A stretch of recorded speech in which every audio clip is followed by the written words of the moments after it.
ಪ್ರತಿಯೊಂದು ಸಿನಿಮಾದಲ್ಲಿ ಇವರ ನಗುವಿನ ಮೂಲಕ ಅದರ ಜೊತೆಗೆ ಕಾಮಿಡಿ ಟೈಮಿಂಗ್ಸ್ ಮೂಲಕ ಕನ್ನಡ ಸಿನಿ ಪ್ರೇಕ್ಷಕರನ್ನ ಎಂಟರ್ಟೈನ್ ಮಾಡುವಂತಹ ನಿಮ್ಮೆಲ್ಲರ ಪ್ರೀತಿಯ ನಮ್ಮ ಫೇವ್ರೆಟ್ ಆಕ್ಟರ್ ಅಂತಾನೆ ಹೇಳ್ಬೋದು.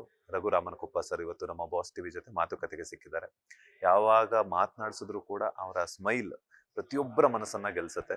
ಸೊ ಈಗ ಅವರು ಮಾರ್ಕ್ ಮಾಡ್ಕೊಳ್ಳಿ, ನಾನು ಬರ್ತಾ ಇದ್ದೀನಿ ನನ್ನ ನಗುವನ್ನ ನೋಡೋದಕ್ಕೆ, ಅದ್ರ ಜೊತೆಗೆ ನನ್ನ ನಗುವಿನ ಮೂಲಕ ನೀವೆಲ್ಲರೂ ಕೂಡ ಎಂಟರ್ಟೈನ್ ಆಗೋದಕ್ಕೆ ಅಂತ ಹೇಳ್ಬಿಟ್ಟು ಡಿಸೆಂಬರ್ 25ಕ್ಕೆ ತಮ್ಮ ನಗೆ ಚಟಾಕಿಯ ಮೂಲಕ ಬರ್ತಾ ಇದ್ದಾರೆ ಮಾರ್ಕ್ ಸಿನಿಮಾದ ಮೂಲಕ.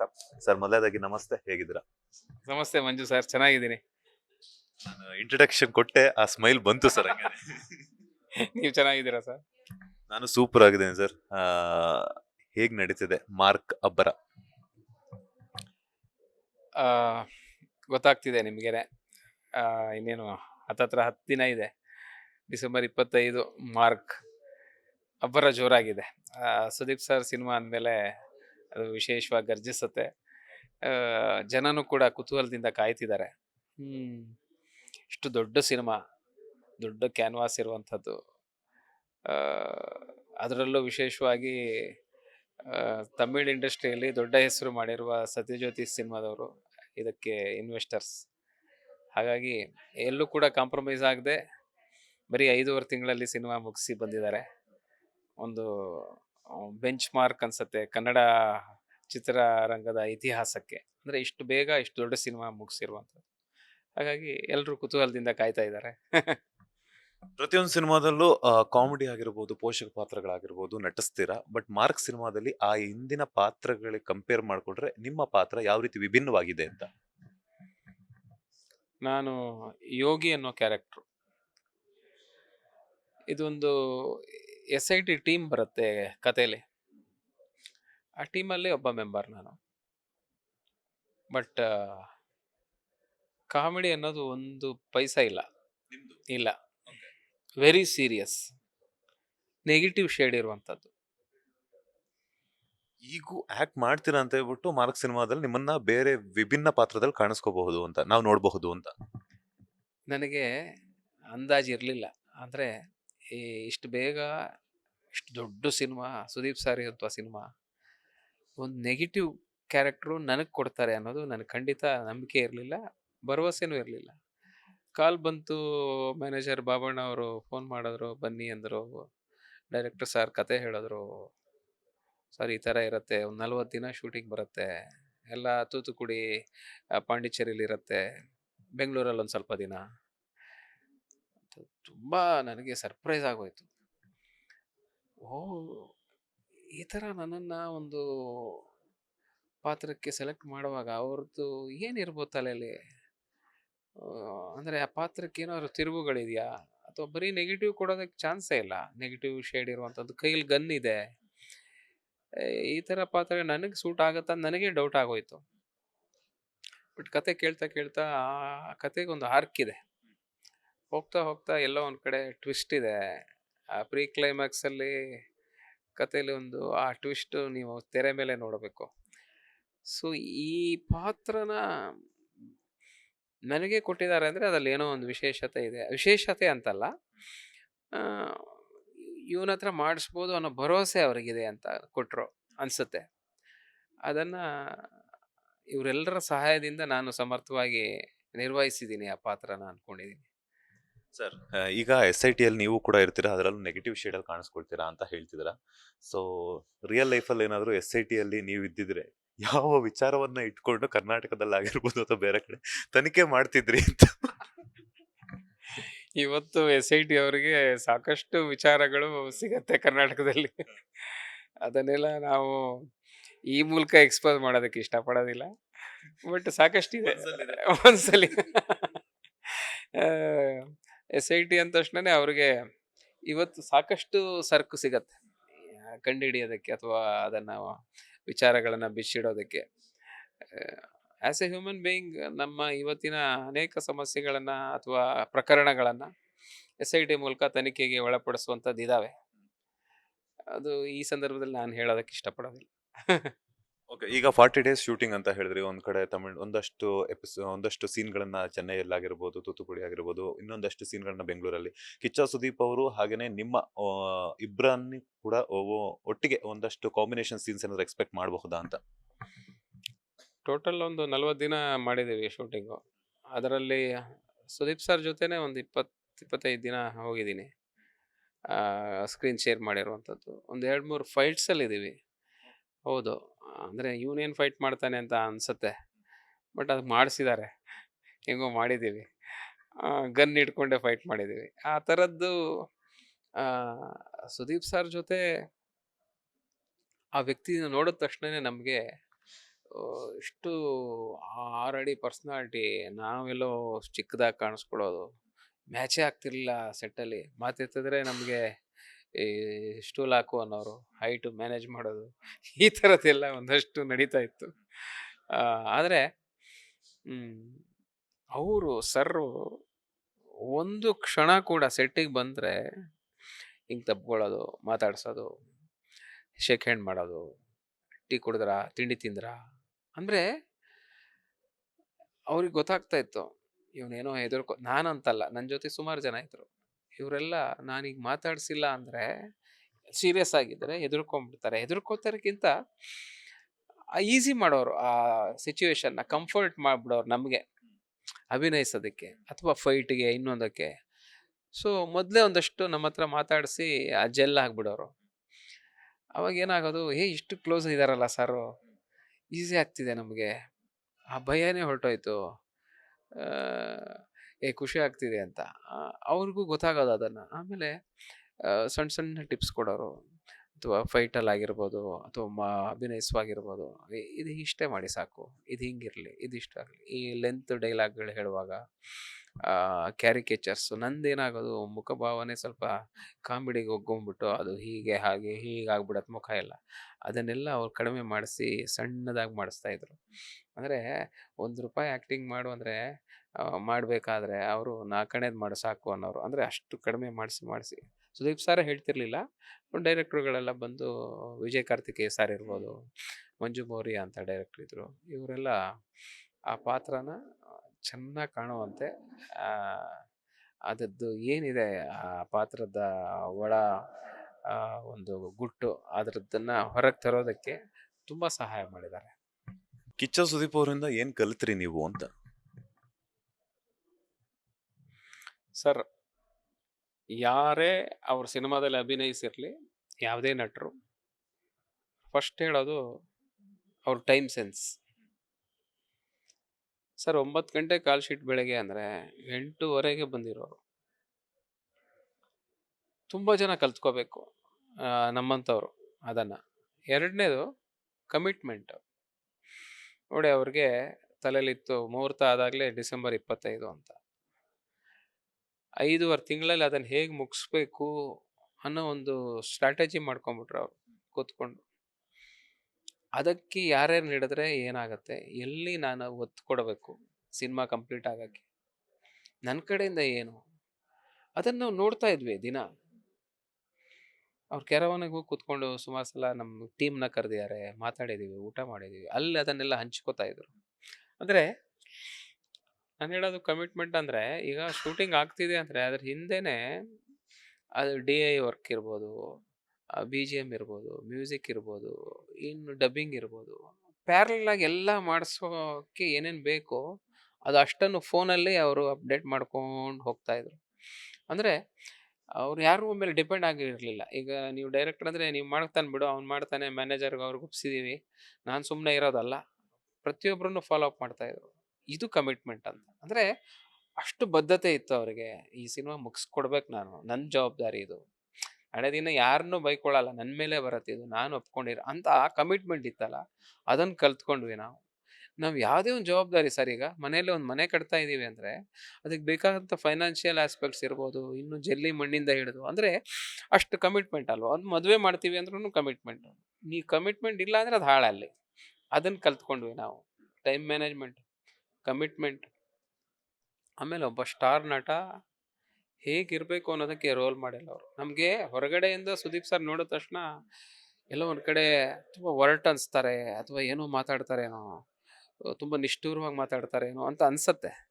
ಒನ್ಸ್ ನೀವು ಅವ್ರ ಜೊತೆಗೆ ಬಿದ್ದರೆ, ಕುತ್ಕೊಂಡ್ರೆ, ಅಂದರೆ ಟ್ರಾವೆಲ್ ಮಾಡಿದ್ರೆ ಒಂದು 20-22 ದಿನ ಅನ್ಕೊಳ್ಳಿ, ಇವತ್ತು ನಮ್ಗೆ ಅರ್ಥ ಆಗುತ್ತೆ ಸುದೀಪ್ ಎಂಥ ಮೇರು ವ್ಯಕ್ತಿತ್ವ ಅಂತ.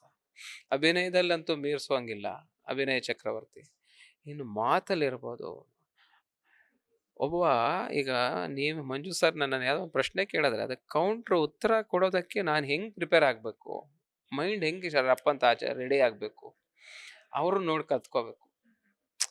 ಎಷ್ಟು ಚೆನ್ನಾಗಿ ಈ ಪ್ರಶ್ನೆಗೆ ತಕ್ಕಂಥ ಉತ್ತರಗಳು, ಆ ಒಂದು ಎಲ್ಲಿಂದ ಬರ್ತಿದೆ ಅವರಿಗೆ ಅದು. ಅದಕ್ಕೊಂದಷ್ಟು ಜ್ಞಾನಾರ್ಜನೆ ಆಗಿರಬೇಕು, ಅದರ ಬುಕ್ಸ್ ಓದಬೇಕು, ಜನರ ಒಡನಾಟ ಬೇಕು, ಈ ಥರದ್ದು. ಆಮೇಲೆ ಫುಡ್ ಆತಿಥ್ಯ ಇರ್ಬೋದು, ಅವರು ನಮ್ಮನ್ನೆಲ್ಲ ಕರೆದು ಊಟ ಹಾಕೋದು ನೋಡ್ಬೇಕು ನೀವು, ಟೀ ಕೊಡೋದಿರ್ಬೋದು. ಸರ್ ಅದು ಸೆಟ್ಗೆ ಹೋದರೆ ಒಂದು ಟೆಂಟ್ ಹಾಕಿರೋರು, ಟೆಂಟ್ ಒಳಗಡೆ ಹಿಂಗೆ ತೆಗೆದು ಅವರ ಬಾಡಿ ಗಾರ್ಡ್ಸ್ ಇರೋರು, ಬನ್ನಿ ಬನ್ನಿ ಕರಿತಾ ಇದ್ದಾರೆ ಬನ್ನಿ, ಹೋದರೆ ಬನ್ನಿರಿ ಟೀ ಕಾಫಿ ಅಂತ ನಮ್ಮನ್ನು ಕೇಳಲೇಬೇಕಾಗಿಲ್ಲ. ಅವರು ನಾವು ಲೆಕ್ಕಕ್ಕೆ ಇಲ್ಲ ಅವ್ರಿಗೆ. ನಮ್ಮಂಥವ್ರನ್ನ ಎಷ್ಟು ಸಾವಿರ ಜನ ಲಕ್ಷ ಜನ ನೋಡಿದ್ದಾರೆ, ಬಟ್ ಈಕ್ವಲಿ ರೆಸ್ಪೆಕ್ಟ್ ಮಾಡೋರು. ನಾನು ಅದೇ ಹೇಳಿದ್ದಾಗಲೇ ನಿಮಗೆ, ಆ ಕಂಫರ್ಟ್ ಝೋನ್ ಕೊಡೋರು ನಮಗೆ ಎಷ್ಟು ಖುಷಿ ಆಗೋದಂದರೆ, ನಮ್ಗೆ ಅಷ್ಟೇ ಬೇಕು ಸರ್, ದುಡ್ಡು ಕಾಸು ಸೆಕೆಂಡ್ರಿ. ನಿಮಗೊಂದು ಮರ್ಯಾದೆ ಸಿಗ್ತಿದೆ ಒಂದು ಸೆಟ್ಟಲ್ಲಿ, ನಿಮ್ಮನ್ನು ಚೆನ್ನಾಗಿ ನೋಡಿಸ್ಕೋತಿದ್ದಾರೆ, ನಡೆಸ್ಕೋತಿದ್ದಾರೆ ಅಂದರೆ ಅದಕ್ಕಿಂತ ಇನ್ನು ಹೆಚ್ಚಿಗೆ ಏನೂ ಬೇಕಾಗಿಲ್ಲ. ಅದೆಲ್ಲ ಇವ್ರ ಹತ್ರ ಕಲಿಬೇಕು ನಾವು. ನಾವು ಸಣ್ಣದೊಂದು ಯಾವುದೋ ಒಂದು ಸ್ಟಾರ್ ಆಗಿ ಏನೋ ಒಂದು ಗಿಟ್ಟಿಸ್ಕೊಂಡ್ಬಿಟ್ಟ ತಕ್ಷಣನೇ ತಲೆ ನಿಲ್ಲಲ್ಲ. ನನ್ನನ್ನು ಸೇರಿಸ್ಕೊಂಡು ಹೇಳ್ತಾ ಇದ್ದೀನಿ. ಅಂಥದ್ರಲ್ಲಿ ಇಷ್ಟು ದೊಡ್ಡ ಸಾಧನೆ ಮಾಡಿನು ನೀವು ಇನ್ನೂ ಅಷ್ಟೊಂದು ಹಂಬಲ್ ಆಗಿ ಅದನ್ನು ನಡ್ಸ್ಕೋತಾರೆ ಅವ್ರನ್ನ, ಅಂದರೆ ಆ ವ್ಯಕ್ತಿತ್ವ ಎಲ್ಲ ಸುದೀಪ್ ಸರ್ಗಿದೆ. ಇವೆಲ್ಲ ಗುಣಗಳನ್ನ ನಾವು ಕಲಿತಾ ಇದ್ವಿ, ಅದನ್ನೇ ಮಾತಾಡ್ಕೋತಾ ಇದ್ವಿ ಕೂಡ. ಖುಷಿ ಆಗತ್ತೆ. ಓಕೆ, ಈಗ ಒಂದು ಸಾಂಗ್ ದಾದಾ ಯಾರು ಗೊತ್ತಾ ಅಂತ ಹೇಳ್ಬಿಟ್ಟು, ಸೊ ನಾನೇನಂತ ಅನ್ಕೊಂಡೆ, ಈ ಸಾಂಗ್ಗೆ ನೀವು ಸ್ಟೆಪ್ಸ್ ಹಾಕಿದ್ರೆ ಹೆಂಗಿರುತ್ತೆ ಅಂತ ಹೇಳ್ಬಿಟ್ಟು. ನಾನು I am poor at dance. ನನಗೆ ಆ ಸೆನ್ಸೇ ಇಲ್ಲ ಡ್ಯಾನ್ಸ್ದು. ಎದ್ವತ್ತದ್ವ ಅಣ್ಣಮ್ಮನ ಡ್ಯಾನ್ಸ್ ಬೇಕಾದ್ರೆ ಎಷ್ಟಾರು ಕುಣಿತೀವಿ ಚೆನ್ನಾಗಿ. ಈ ರಿದಮಿಕ್ ಆಗಿ ಸ್ಟೆಪ್ ಇಡು 1 2 3 4 ಬರೋದೇ ಇಲ್ಲ ನಮಗೆ. ಎಷ್ಟು ಜನ ಮೊನ್ನೆ ಯಾವುದೋ ಸಿನಿಮಾದಲ್ಲೂ ಡ್ಯಾನ್ಸ್ ಒಂದು ಶೂಟಲ್ಲಿ ನಗ್ತಾ ಇದ್ರು ಕೊರಿಯೋಗ್ರಾಫರ್ಸ್, ಹರಿಣಿ ಮೇಡಮ್ ನಗ್ತಾ ಇದ್ರು. ನೀವು ಡ್ಯಾನ್ಸ್ ಮಾಡೋದು ನೋಡೋಕ್ಕೆ ಮಜಾ ಸರ್, ಅದೇನೇನೋ ಮಾಡ್ತೀರಲ್ಲ ಅದೇ ಮಜಾ ಅಂತ. ನೀವು ಈಗ ನಗೋದಕ್ಕೆ ನೀವು ಕೇಳಿದ್ರೆ ಭಯ ಆಗುತ್ತೆ ಡ್ಯಾನ್ಸ್ ಅಂದ್ರೆ. ಸರ್, ಸಾಂಗ್ ಬಗ್ಗೆ ಹೇಳೋದಾದ್ರೆ, ಐ ಥಿಂಕ್ ನೀವು ನೋಡಿರ್ತೀರಾ ಅಂತ ಅನ್ಕೊಂಡಿದ್ದೀನಿ ಸಾಂಗ್. ಸೊ ಕೇಳೋರಿಗೆ ಸೋಷಿಯಲ್ ಮೀಡಿಯಾದಲ್ಲಂತೂ ಸಾಕಷ್ಟು ಟ್ರೆಂಡಿಂಗ್ ಅನ್ನ ಪಡ್ಕೊಳ್ತಾ ಇದೆ. ಅದ್ರ ಜೊತೆಗೆ ಟ್ರೈಲರು ಕೂಡ ಹೆಂಗ್ ಅನ್ನಿಸ್ತಿದೆ, ಈಗ ಟ್ರೈಲರ್ ಮೂಲಕ ಈಗಾಗ್ಲೇನೆ ಬನ್ನಿ ಅಂತ ಹೇಳ್ಬಿಟ್ಟು ಒಂದು ಚಿಟಿಕೆ ಹೊಡೆದು ಕರಿತಾ ಇದ್ದಾರೆ ಕನ್ನಡ ಸಿನಿ ಪ್ರೇಕ್ಷಕರನ್ನ. ಅಂಡ್ ಇನ್ನೊಂದೇನಂತಂದ್ರೆ, ಸಾಂಗ್ ಮೂಲಕ ಸೋಷಿಯಲ್ ಮೀಡಿಯಾದಲ್ಲಿ ಧೂಳೆಬ್ಬಿಸ್ತಾ ಇರುವಂತದ್ದು. ಈ ಟ್ರೈಲರು ಮತ್ತೆ ಸಾಂಗ್ ಬಗ್ಗೆ ಏನ್ ಹೇಳ್ತೀರಾ ಅಂತ? ಸಾಂಗು ನಾವು ತೂತುಕುಡಿಲಿ ಶೂಟಿಂಗಲ್ಲಿರುವಾಗ ಟ್ಯಾಕ್ಸಿ ಅವರು ನಮ್ಮನ್ನು ದಿನ ಡ್ರಾಪ್ ಮಾಡೋ ಇವರು ಕ್ಯಾಬ್ ಅವರು ಹೇಳ್ತಾ ಇದ್ರು, ಅವ್ರು ಹಾಕ್ಕೊಳ್ತಾ ಇದ್ರು. ತಮಿಳಲ್ಲೆಲ್ಲ ಹಿಟ್ ಆಗ್ಬಿಟ್ಟಿದೆ ದಾದಾ ಯಾರು ಗೊತ್ತಾ ಅಂತ. ಅವ್ರು ನಾವು ಫಸ್ಟ್ ಡೇ 2 ದಿನ ಗೊತ್ತಾಗ್ಲಿಲ್ಲ ಯಾವ ಹಾಡು ಅಂತ. ಆಮೇಲೆ ಸರ್ ನಿಮ್ಮದು ಮಾರ್ಕ್ ಸಿನಿಮಾ ಸರ್ ರೊಂಬ ಹಿಟ್ ಆಯ್ಚಿ ಹಾಗೆ ಹೀಗೆ ಅಂತ ಅವರು ತಮಿಳ್ ಡ್ರೈವರ್ಸ್ ಎಲ್ಲ ನೋಡಿದ್ರೆ ಅಲ್ಲಿ ರೀಲ್ಸ್ ಎಲ್ಲ ಮಾಡಿದ್ದಾರೆ ಅದಕ್ಕೆ. ಈ ಒನ್ಸ್ ನೀವು ರೀಲ್ಸಿಗೆ ಬಂದ್ಬಿಟ್ರೆ ಹಾಡುಗಳು ನಿಮ್ಗೆ ಗೊತ್ತಿಲ್ದಂಗೆ ಗೊತ್ತಲ್ಲ, ಅದು ಮಿಲಿಯನ್ಸ್ ವ್ಯೂಸ್ ಆಗಿಬಿಡುತ್ತೆ, ಹಿಟ್ ಆಗಿಬಿಡುತ್ತೆ. ಅದು ಈ ಎಲ್ಲ ಲ್ಯಾಂಗ್ವೇಜಲ್ಲೂ ಹಿಟ್ ಆಗಿದೆ ಒಂದು. ಆಮೇಲೆ ಇನ್ನು ಕನ್ನಡದಲ್ಲಂತೂ ಅದು ಎಷ್ಟು ಜನ ಅದನ್ನು ರೀಲ್ಸ್ ಮಾಡಿಬಿಟ್ಟಿದ್ದಾರೆ. ಅವ್ರು ಭಂಡಾರಿ ಅವರು, ಅನೂಪ್ ಭಂಡಾರಿ ಅವರು ತುಂಬ ಚೆನ್ನಾಗಿ ಬರೆದಿದ್ದಾರೆ ಹಾಡನ್ನ. ಸುದೀಪ್ ಸರ್ ಅದನ್ನು ಕರೆಕ್ಟಾಗಿ ಜಡ್ಜ್ ಮಾಡಿದ್ದಾರೆ, ಈ ಸಾಂಗ್ ಸೂಟ್ ಆಗುತ್ತೆ ಅಂತ. ಸಾಹಿತ್ಯ ತುಂಬ ಚೆನ್ನಾಗಿದೆ, ಅವ್ರ ಸರ್ಗೆ ಅದು ಚೆನ್ನಾಗಿ ಸೂಟ್ ಆಗುತ್ತೆ. ಖಂಡಿತ ಈ ಸಿನಿಮಾನೇ ಒಂದು ಇನ್ವೈಟ್ ಮಾಡ್ತಾ ಇದೆ ಆಡಿಯನ್ಸ್ನ, ಬನ್ನಿ ಬನ್ನಿ ಅಂತ. ಜನಕ್ಕೆ ಏನಾಗ್ಬಿಟ್ಟಿದೆ, ಹಾಡು ನೋಡಿ ಸಿನಿಮಾ ನೋಡಬೇಕು ಅನ್ನೋಕ್ಕೆ ಶುರು ಆಗಿದೆ. ತುಂಬ ಸಿನಿಮಾಗಳು ಹಾಗೆ ಅಲ್ವಾ, ಹಾಡು ಹಿಟ್ ಆಯಿತು ಅಂದರೆ ಸಿನಿಮಾನು ಒಂದು ಮಟ್ಟಕ್ಕೆ ಒಂದು ಮೈಂಡಲ್ಲಿ ಬಂದ್ಬಿಡತ್ತೆ, ಇದು ಗೆಲ್ಲತ್ತೆ ಇದು ಅಂತ. ಹಾಗೇನೆ ಖಂಡಿತ ಎಲ್ಲರಿಗೂ ಆ ಭರವಸೆ ಇದೆ, ಸಿನಿಮಾ ಹಿಟ್ ಆಗತ್ತೆ, ಒಂದು ಒಳ್ಳೆ ಮಟ್ಟದ ಹೆಸರು ಮಾಡತ್ತೆ ಅಂತ. ಡಿಸೆಂಬರ್ 25ಕ್ಕೆ ಸಿನಿಮಾ ರಿಲೀಸ್ ಆಗ್ತಾ ಇದೆ. ಮಾರ್ಕ್ ಸಿನಿಮಾದ ಮೂಲಕ ಯಾವ ರೀತಿಯಾದಂತಹ ಮೆಸೇಜ್ ಅನ್ನ ಕೊಡೋದಕ್ಕೆ ಹೊರಟಿದ್ದೀರಾ ಅಂತ? ಇವತ್ತಿನ ಚಿತ್ರರಂಗದ ಪರಿಸ್ಥಿತಿ, ಜನ ಥಿಯೇಟ್ರಿಗೆ ಬರ್ತಿಲ್ಲ ಅಂತ, ಅಥವಾ ದೊಡ್ಡ ಸಿನಿಮಾಕ್ಕೆ ಮಾತ್ರ ಬರ್ತಿದ್ದಾರೆ ಅಂತ. ದೊಡ್ಡ ದೊಡ್ಡದು ಕಾಂತಾರ ಇರ್ಬೋದು ಅಥವಾ ಡೆವಿಲ್ ಇರ್ಬೋದು, ಇನ್ನೊಂದು ಯಾವುದು ಮ್ಯಾಕ್ಸು, ಈ ಥರ ಬಜೆಟ್ಟು ಅಥವಾ ದೊಡ್ಡ ಕ್ಯಾನ್ವಾಸ್ ಇರುವ ಸಿನಿಮಾಕ್ಕೆ ಮಾತ್ರ ಜನ ಬರ್ತಾರೆ ಅನ್ನೋದನ್ನು ಎಲ್ಲರ ತಲೆಯಲ್ಲಿ ಬಂದ್ಬಿಟ್ಟಿದೆ. ಈಗ ಶಾರ್ಟ್ ನೋಟಿಸಲ್ಲಿ 5 ತಿಂಗಳಲ್ಲಿ ದೊಡ್ಡ ಸಿನಿಮಾ ಮಾಡಿ ಕೊಟ್ಟರೆ ಹೆಂಗಿರತ್ತೆ ಅಂತ ಒಂದು ಚಾಲೆಂಜು ಸರ್ ತಗೊಂಡಿರುವಂಥದ್ದು, ಸುದೀಪ್ ಸರ್. ಅದು ಇದು ಹೇಳಕ್ಕೆ ಚಿಕ್ಕ ಸಿನಿಮಾ ಥರ, ಬಡ್ಜೆಟ್ ದೊಡ್ಡದು. ಜನಕ್ಕೆ ಇವಾಗ ಏನು ಅನಿಸ್ತಾ ಇದೆ, ಓ ವರ್ಷಕ್ಕೆ ನಾವು ಅದನ್ನು ಸ್ವೀಕಾರ ಮಾಡಿದ್ರೆ ಅಥವಾ ಗೆಲ್ಸಿದ್ರೆ ಅಥವಾ ನೋಡ್ಬಿಡೋಣ ಒಂದ್ಸತಿ ಅಂತ ನೋಡಿದ್ರೆ ಜನ ರಿಪೀಟೆಡ್ಲಿ ಈ ಥರ ಸಿನಿಮಾಗಳು ಶುರು ಆಗ್ತವೆ ಅಂತ. ಚಿಕ್ಕ ಸಿನಿಮಾಗಳು ಬರ್ತಿದೆ ನಮಗೆ ಗೊತ್ತಿದೆ. ದೊಡ್ಡ ಸಿನಿಮಾನ ಶಾರ್ಟ್ ನೋಟಿಸಲ್ಲಿ ರಿಲೀಸ್ ಮಾಡೋದು, ಶೂಟಿಂಗ್ ಮಾಡಿ, ಇದೊಂದು ಪದ್ಧತಿ ಶುರು ಆಗುತ್ತಾ ಅಂತ ನನಗೆ ಅನ್ಸೋದು. ಇನ್ಮೇಲೆ ಈ ಸಿನಿಮಾ ಏನಾದ್ರು ಗೆದ್ದು ಎಲ್ಲ ಮಾಮೂಲು ಥರ ಆಗಿ ಅಂದ್ಕೊಂಡಂಗೆ ಆಗ್ಬಿಟ್ರೆ ಖಂಡಿತ ಮುಂದಿನ ದಿನಗಳಲ್ಲಿ ಕನ್ನಡ ಚಿತ್ರರಂಗಕ್ಕೆ ಒಂದು ಗತವೈಭವ ಶುರು ಆಗುತ್ತೆ ಅಂತ ನನಗನ್ಸೋದು. ಇಲ್ಲಿಂದ ರಕ್ಲಿನ್ ಸರ್ ಅವತ್ತು ಪ್ರೆಸ್ ಮೀಟಲ್ಲಿ ಅದನ್ನೇ ಮಾತಾಡ್ತಿದ್ರು, ಇದು ಇಲ್ಲಿಂದ ಶುರುವಾಗಲಿ ಸರ್ ನಿಮ್ಮಿಂದಾನೆ. ಅಂದರೆ ಸ್ಟಾರ್ ನಟರು ಅಂದರೆ 5 ವರ್ಷ 4 ವರ್ಷಕ್ಕೆ ಮಾಡಬೇಕು ಅಂತ ಒಂದು ತಲೆಯಲ್ಲಿ ಬಂದಿದೆಯಲ್ಲ, ಅದನ್ನು ಹೊಡೆದಾಕಿದ್ದಾರೆ ಅವರು. 5 ತಿಂಗಳಲ್ಲಿ ಸಿನಿಮಾ ಮುಗಿಸಿದ್ದೀನಿ ಗುರು, ಆಗತ್ತೆ, ನಾನು ಚಾಲೆಂಜ್ ಸ್ವೀಕಾರ ಮಾಡಿದ್ದೀನಿ ಇದು ಅಂತ. ಜನ ಗೆಲ್ಸಿದ್ರೆ ಇನ್ನು ಇದು ಮುಗಿಯಲ್ಲ. ಇದು ಈ ಥರದ್ದು ಒಂದಷ್ಟು ಶುರು ಆಗ್ಬಿಡ್ತವೆ. ಅದಕ್ಕೆ ತಕ್ಕನಾಗಿ ರೆಡಿ ಮಾಡ್ಕೋತಾರೆ ಟೀಮ್ನ, ತಕ್ಕನಾಗಿ ಕತೆ ಮಾಡ್ತಾರೆ. ಸ್ಟಾರ್ ಯಾರೇ ಇರಲಿ, ದೊಡ್ಡ ದೊಡ್ಡ ಸ್ಟಾರ್ಗಳು ಮಾಡ್ತಾರೆ ಅಂತ ಆ ಒಂದು ಚಾಲೆಂಜ್ನ ಸ್ವೀಕಾರ ಮಾಡಿ ಕಾಯ್ತಾ ಇದ್ದೀವಿ. ಜನ ಗೆಲ್ಲಿಸ್ತಾರೆ ಅಂತ ಭರವಸೆ ಟೀಮ್ಗಿದೆ, ಎಲ್ಲರಿಗೂ ಇದೆ. ಖಂಡಿತ ಗೆಲ್ಲತ್ತೆ. ನೀವು ಬನ್ನಿ, ಡಿಸೆಂಬರ್ 25 ಥಿಯೇಟ್ರಲ್ಲೇ ಸಿನಿಮಾ ನೋಡಿ. ನಂದು ಒಂದು ಪಾತ್ರ ಇದೆ, ಈ ಸಿನಿಮಾನ ಗೆಲ್ಲಿಸಿ ಅಂತ ಕೇಳ್ಕೊಳ್ತೀನಿ. Thank you sir. ನನಗೆ ಗೊತ್ತು ನೀವು ಸಾಕಷ್ಟು ಬ್ಯುಸಿ ಆಗಿರ್ತೀರಾ ಅಂತ ಹೇಳ್ಬಿಟ್ಟು. ಒಂದ್ ಕಡೆ ಯೋಗ ಮಾಡ್ತಿರ್ತಾರೆ, ಇನ್ನೊಂದ್ ಕಡೆ ಬ್ಯಾಕ್ ಟು ಬ್ಯಾಕ್ ಶೂಟ್ಸ್ ಇರುತ್ತೆ, ಅದ್ರ ಜೊತೆಗೆ ನಿಮ್ದೇ ಅಂತ ಕೆಲವೊಂದು ಪರ್ಸನಲ್ ಲೈಫ್ ಅನ್ನೋದು ಇರುತ್ತೆ. ಸೊ ಕನ್ನಡ ಈಗ ಟ್ರೆಂಡಿಂಗ್ ಅಲ್ಲಿರುವಂಥದ್ದು ಬಿಗ್ ಬಾಸ್. ನೋಡ್ತಿದ್ದೀರಾ ನೀವು ಬಿಗ್ ಬಾಸ್ನ ಅಂತ? ಬಿಗ್ ಬಾಸ್ ಅಂದರೆ ನಾನು ಡೈಲಿ ನೋಡೋಕ್ಕಾಗಲ್ಲ, ಫ್ರೀ ಇದ್ದಾಗಂತೂ ನೋಡಿದ್ದೀನಿ. ಮನೇಲಿದ್ದರೆ ಅದನ್ನೇ ಹಾಕ್ಕೊಳ್ಳೋದು. ಸಾಟರ್ಡೆ ಸಂಡೇ ಅಂತೂ ಆಲ್ಮೋಸ್ಟ್ ನೋಡಿದ್ದೀನಿ. ಸುದೀಪ್ ಸರ್ನ ಆ ಡ್ರೆಸ್ಸಲ್ಲಿ ನೋಡೋದೇ ಖುಷಿ ಅವ್ರನ್ನ. ಇವತ್ತು ಯಾವ ಥರ ಬರ್ತಾರೆ ಅಂತ ಆ ಕಾಸ್ಟ್ಯೂಮ್ ನೋಡೋದಕ್ಕೆ ಒಂದು ಖುಷಿ ಕೊಡುತ್ತೆ. ಇನ್ನು ಅವ್ರ ಮಾತುಗಳು ಕೇಳೋದಕ್ಕೆ ಮಜಾ. ಆ ಟೈಮಿಂಗಲ್ಲಿ ತಮಾಷೆ ಮಾಡ್ತಾರೆ ಆ ಬಿಗ್ ಬಾಸ್ ಕಂಟೆಸ್ಟೆಂಟ್ಸ್ಗೆ, ಅದೆಲ್ಲ ನೋಡೋಕ್ಕೆ ಮಜಾ ಕೊಡುತ್ತೆ. ಹಾಗಾಗಿ ನೋಡ್ತಿದ್ದೀನಿ. ನಿಮ್ಮ ಪ್ರಕಾರ ಯಾರು ವಿನ್ ಆಗಬಹುದು ಈ ಒಂದು ಸೀಸನ್ ಅಲ್ಲಿ, ಹಾಗೇನೆ ಯಾರು ತುಂಬಾ ಚೆನ್ನಾಗಿ ಆಡ್ತಿದ್ದಾರೆ ಅಂತ? ಈಗ ಎಲ್ಲರಿಗೂ ಅನಿಸ್ತಾ ಇರುತ್ತೆ ಗಿಲ್ಲಿ ಚೆನ್ನಾಗಿ ಆಡ್ತಿದ್ದಾರೆ ಅಂತ. ಅಶ್ವಿನಿ ಮೇಡಮ್ ಚೆನ್ನಾಗಿ ಆಡ್ತಿದ್ದಾರೆ, ರಜತ್ ಇದ್ದಾರೆ, ಧನುಷ್ ಚೆನ್ನಾಗಿ ಆಡ್ತಿದ್ದಾರೆ, ಸುಮಾರು ಜನ ಇದ್ದಾರೆ. ಇವರೇ ಗೆಲ್ತಾರೆ ಅಂತ ಹೇಳೋದು ಕಷ್ಟನೇನೋ, ಬಟ್ ಇಷ್ಟು ಜನ ಚೆನ್ನಾಗಿದ್ದಾರೆ ಅನ್ಕೋತೀನಿ. ಅಂದ್ರೆ ಇವಾಗ ನೀವು ಹೇಳಿರೋಂಥವ್ರು ಎಲ್ಲರೂ ಟಾಪ್ 5 ಫಿನಾಲೆ ಕಂಟೆಸ್ಟೆಂಟ್ಸ್ ಆಗ್ತಾರಾ ಅಂತ? ಮೇ ಬಿ ಆಗ್ಬೋದು, ನಾನು ಯಾರು ಮರ್ತನ ಗೊತ್ತಿಲ್ಲ. ಕಾವ್ಯ ಇದ್ದಾರೆ, ಅವ್ರು ರಕ್ಷಿತಾ ಅವರು, ಇಲ್ಲ ಟಾಪ್ 5 ಬರ್ತಾರೆ. ಅದರಲ್ಲಿ ರಜತ್ತು, ಗಿಲ್ಲಿ, ಅಶ್ವಿನಿ ಮೇಡಮು, ಇನ್ನೊಂದಿಬ್ಬರು ಟಾಪ್ 5, ಧನುಷ್ ಬರ್ಬೋದು ಮೋಸ್ಟ್ಲಿ. ನೆಕ್ಸ್ಟ್ ಸೀಸನ್ ಏನಾದ್ರು ನಿಮ್ಗೆ ಕಾಲ್ ಬಂತು ಅಂತ ನೀವು ಹೋಗ್ತೀರಾ ಅಂತ? ನನಗೊಂದು ಭಯ ಇದೆ. ನನಗೆ 7ನೇ ಸೀಸನ್ 8ನೇ ಸೀಸನ್ಗೆ ಒಂದು ಕಾಲ್ ಬಂದಿತ್ತು ಇದ್ರ ಮೇಲೆ. ಅಂದರೆ ಡೈರೆಕ್ಟ್ ಚಾನಲ್ ಅವ್ರು ಮಾಡಲಿಲ್ಲ, ಯಾರೋ ಇನ್ನೊಬ್ರು ರೆಫರೆನ್ಸಲ್ಲಿ ಸರ್ ಈ ಥರ ಕೇಳ್ತಾ ಇದ್ದಾರೆ ಮಾಡ್ತೀರಾ, ಹ್ಞೂ ಅಂದರೆ ನಂಬರ್ ಕೊಡ್ತೀನಿ ಅಂತ. ಮನೇಲಿ ಒಪ್ಪಲಿಲ್ಲ ನನಗೆ. ಫಸ್ಟ್ ಥಿಂಗು, ನನ್ನ ಮನೆಯಲ್ಲಿ ಆ ಬಿಗ್ ಬಾಸ್ಗೆ ಹೋಗೋಕ್ಕೆ ಇಷ್ಟ ಇಲ್ಲ ಯಾರಿಗೂ.